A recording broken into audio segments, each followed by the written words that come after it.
Welcome to AlexGs Aquarium, everybody. Today I want to talk about the DIY protein skimmer on the 1600 gallon aquarium system.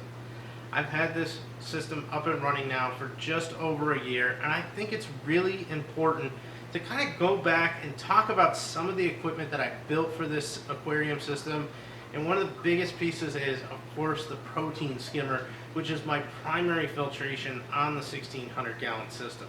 I might go over how I like this skimmer and whether or not I'm satisfied with it, why I chose to go with a DIY skimmer versus a commercially store-bought skimmer, and finally, if I had to do it all over again, what would I do? To start off, I really gotta say I love this protein skimmer. It has done an awesome job at keeping my aquarium water clean, and I could not be happier with its performance. Now, this skimmer isn't the prettiest skimmer on the block, but it does an awesome job. I clean it out twice a week, and I usually pull out some really horrible looking skimmate. This skimmer is designed to pull a dry skimmate and does an incredibly good job at doing that. So I'm always very happy with its performance. Now, it did take a few months to get it tweaked in, but I did manage to get some really cool design aspects into this protein skimmer.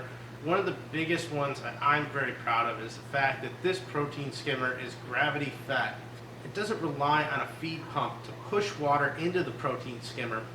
It is all gravity fed from the drains of the tank. Now, there are two pumps on this protein skimmer that are doing air injection and water recirculation, and they even have my DIY needle wheel impellers. And I made a whole series on these impellers and how they are made in excruciating detail. So if you want to see how they're made, I have the steps to take for both of these, and I'll link them down in the description below. Which really kind of leads into why I went with DIY. I went with a DIY protein skimmer for a few different reasons. One, I wanted to make this skimmer for my system the way that I wanted it. And I really enjoy the design, engineering, and machining aspects of building a protein skimmer. And that's just something that you won't get with buying a protein skimmer in the store. But ultimately, one of the other big driving factors was cost.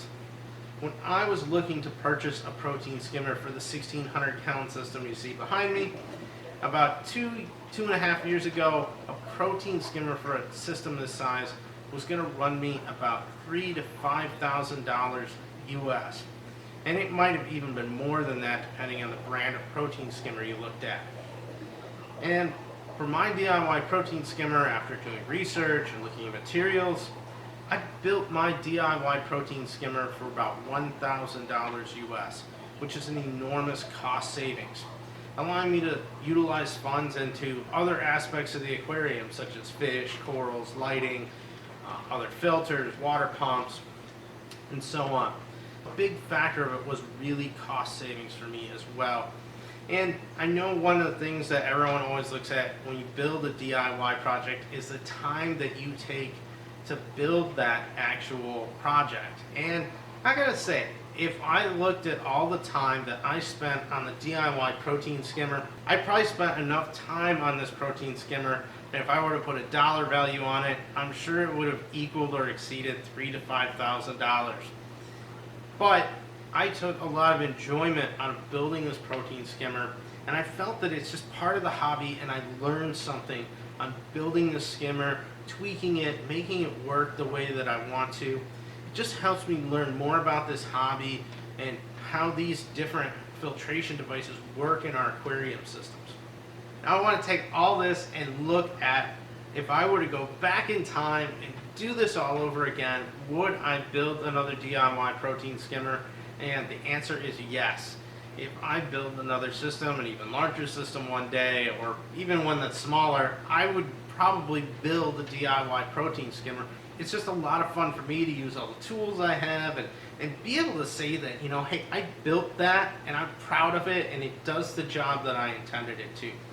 As I said, it's not the prettiest protein skimmer on the block, but that doesn't matter. Its function is what matters to me.